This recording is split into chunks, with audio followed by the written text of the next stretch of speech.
What is up, metal and heavy music fans? It's Fledivicarus again with MetalTrenches.com, and today we are ranking the albums of Cannibal Corpse. And hey, if you like to be kept up to date with the best and brightest metal bands and albums from the underground and above, then stick with me by hitting that subscribe button down below. So it's sad that I even need to say this out loud, but this is all subjective, y'all. Like, some people be getting mad, and if one dude's opinion over what they personally enjoy offends you that deeply, then you need to examine where your inner music fascist is coming from. Stop it.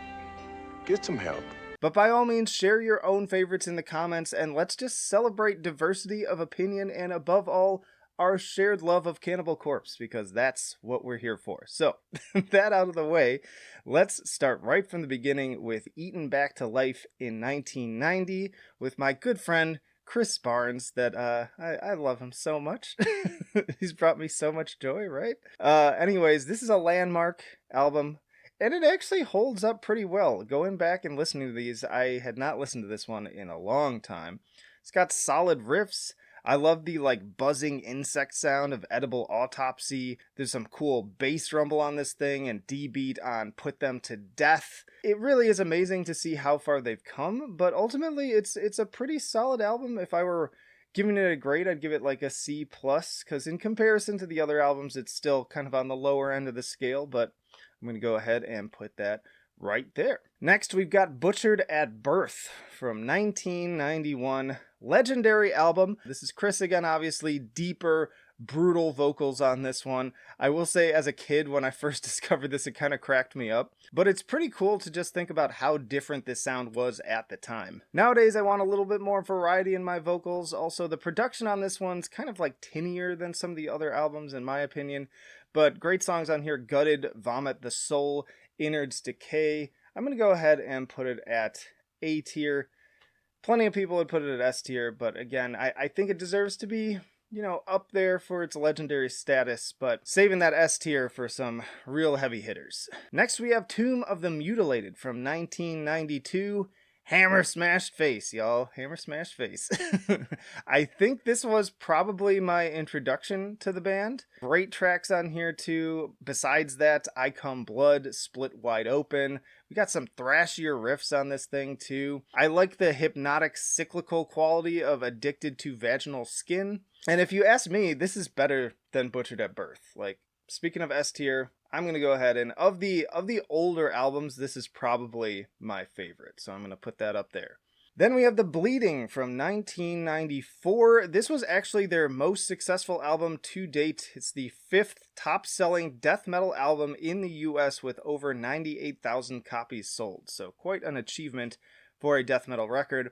This is also Barnes' last album and the first with Rob Barrett on guitar. It's a little bit more groove-oriented, slightly more understandable vocals, too, with the more, gravelly kind of delivery. I would say that this style probably had a pretty strong influence on the Nathan Explosion character from Metalocalypse. I can't listen to this album now and not sort of picture him in my head.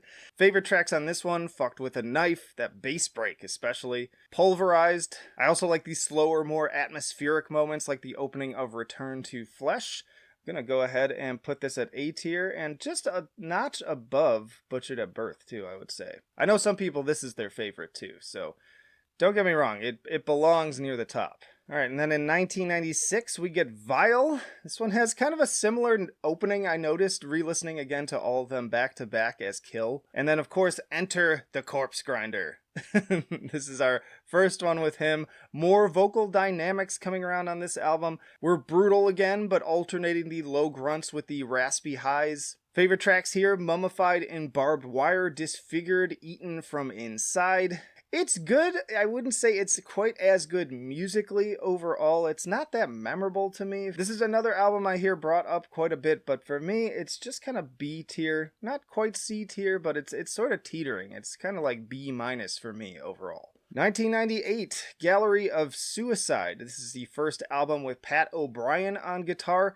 Better production on this one too, sounds fantastic. Disposal of the Body has a great riff on it, fun, fast vocals too. Sentenced to Burn, we got a music video for this one too, and it's fun to watch these old music videos. They're just so young, it's just like a completely different time, it's crazy. Chambers of Blood, you can hear them broadening their songwriting, it just feels a little bit more complex. Again, more atmosphere too, from Skin to Liquid. Really enjoy this album, another one that I hear commonly cited as a favorite. I'm going to put it at A tier, and it's hard to decide sort of where exactly it belongs. Like, that and The Bleeding are pretty neck and neck. I'm going to go ahead and put it in the front though. All right, Bloodthirst, 1999. Hearing another significant step up in production on this one, and it's a solid album. I feel like this one's kind of less discussed, but it's pretty dynamic. There's a lot of different things going on. Unleashing the Bloodthirsty has a great carcassy vibe to it. Ecstasy and Decay has some really cool ups and downs. There's that killer bass opening to Coffin Feeder. Yeah, overall, I'd give this one a B+. I think it deserves a lot more respect than it tends to get, and I would put it at the front end potentially of B tier. Gore Obsessed, 2002. Now, I remember seeing this cover at the store and being just transfixed and disturbed by it. Like, I just couldn't look away from it, but something about like the corpse's smile in particular just really skeeved me out. And man, yeah, seeing it, looking at it again, like I feel like I still kind of get the heebie-jeebies from it. I don't know why out of all the covers, this is the one that weirds me out the most, but for some reason, it just gets to me. Favorite tracks on this one, Hatchet in the Head, Compelled to Lacerate, Drowning in Viscera. Yeah, overall, it's just an okay album, I would say. It's pretty middle of the road, not super memorable. Give it C tier for that. And then kind of in a similar vein, 2004, we saw the Wretched Spawn. This is the last album with founding member Jack Owen. You've got some decent moments on here. Decency Defiled has a really cool groove to it. Blunt Force Castration is fun. But another album that's just ultimately kind of forgettable. It doesn't really linger with you. There aren't those like big moments that really stick in my head like some of these other albums that we're going to be talking about, and even some of the ones we've already talked about. So yeah, another one at C tier, definitely at the lower end, and I see this commonly cited as kind of one of the least favorites. 2006, though, that will change with Kill. This is the return of Rob Barrett. It is also the first produced by now guitarist Eric Rutan. This was the first physical CD copy that I bought from Cannibal Corpse. I'd been listening to them kind of on and off digitally for a while, but this was the one where, for whatever reason, I was just like, okay, picking this up. Probably had a lot to do with that opener, man. That opening with that... it is just like an alarm clock style opener, and then just so many great tracks. This one just front to back, every single track is a banger. Super heavy. The time to kill is now. Make Them Suffer. Purification by Fire. This is S tier for sure. Fucking S tier. Like it even more than Tomb. Just every track is a banger. Front to back, it's one of the albums that I love to listen to from start to finish on a pretty regular basis. Alright, then we get Evisceration Plague in 2009, and I feel like this is sort of like a redheaded stepchild kind of album, because it's sandwiched between some pretty big ones, but it's another one you don't hear a lot of people talking about. I know Quest for Metal actually ranked this one relatively high, but for me it's sort of like a hard act to follow situation from Kill. Favorite moments on this though, A Cauldron of Hate has more cool groove on it. Beheading and Burning has great bass and just squealy guitars. Carnivorous Swarm is aptly named with those absolutely rager riffs. But ultimately, I'm just going to put this one at C tier. It's decent, but kind of, again, forgettable, in my opinion. I'm going to kind of put it right along, I don't know, here-ish. C tier is a little bit harder.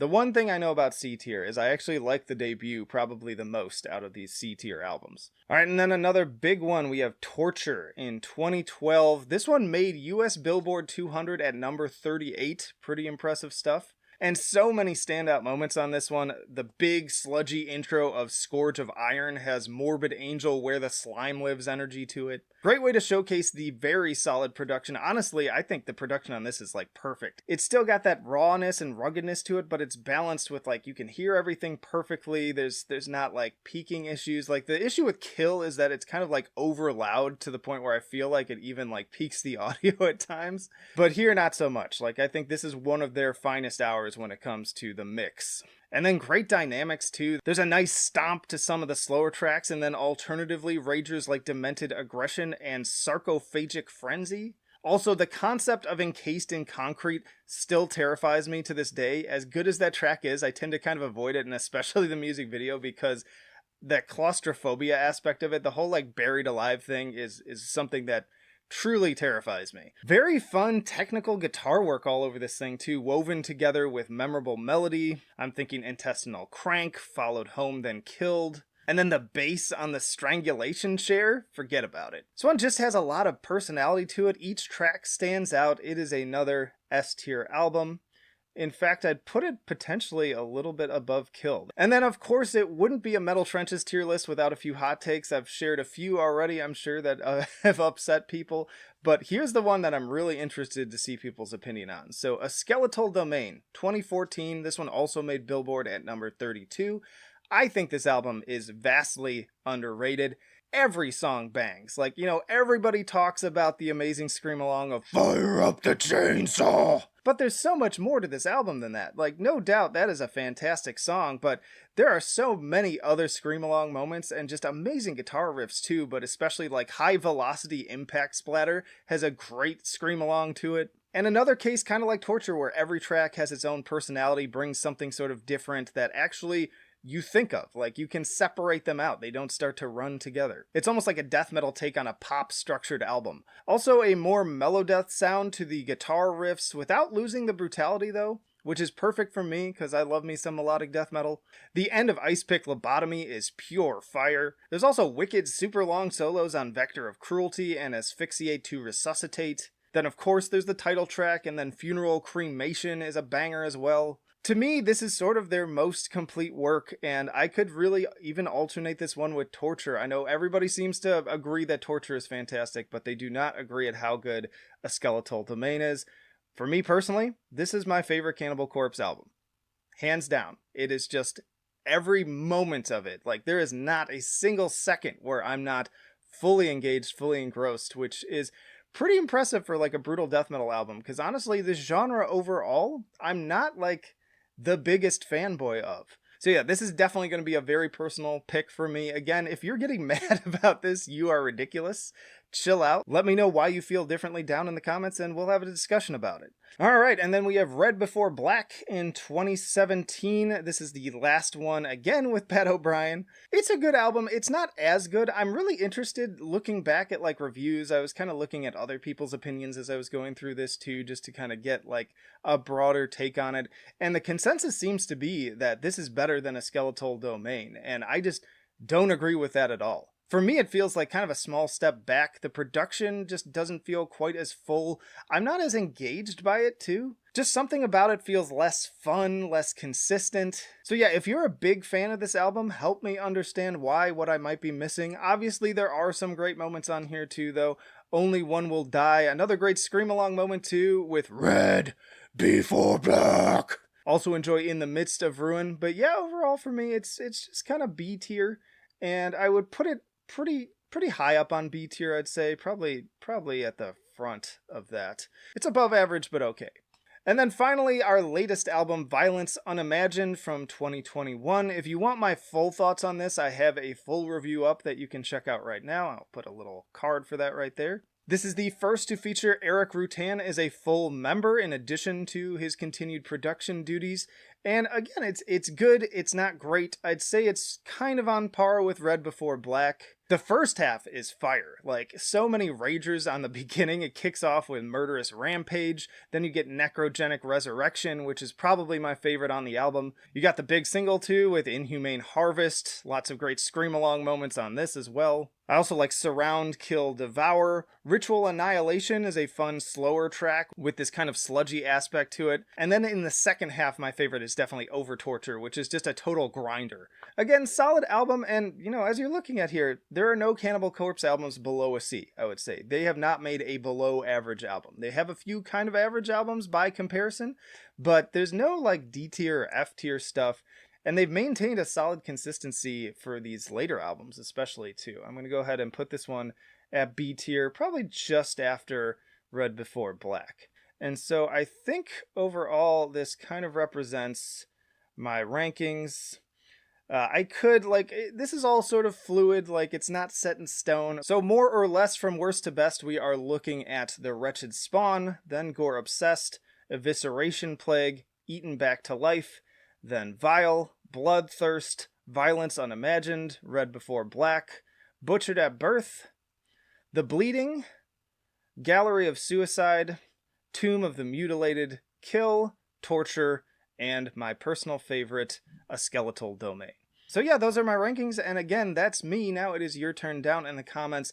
Let me know what you think. Where do you feel like I got it wrong? Although this is, again, all subjective. I don't think there is a right or wrong in this case. Somebody could have the complete inverse of this, and I wouldn't think they're wrong.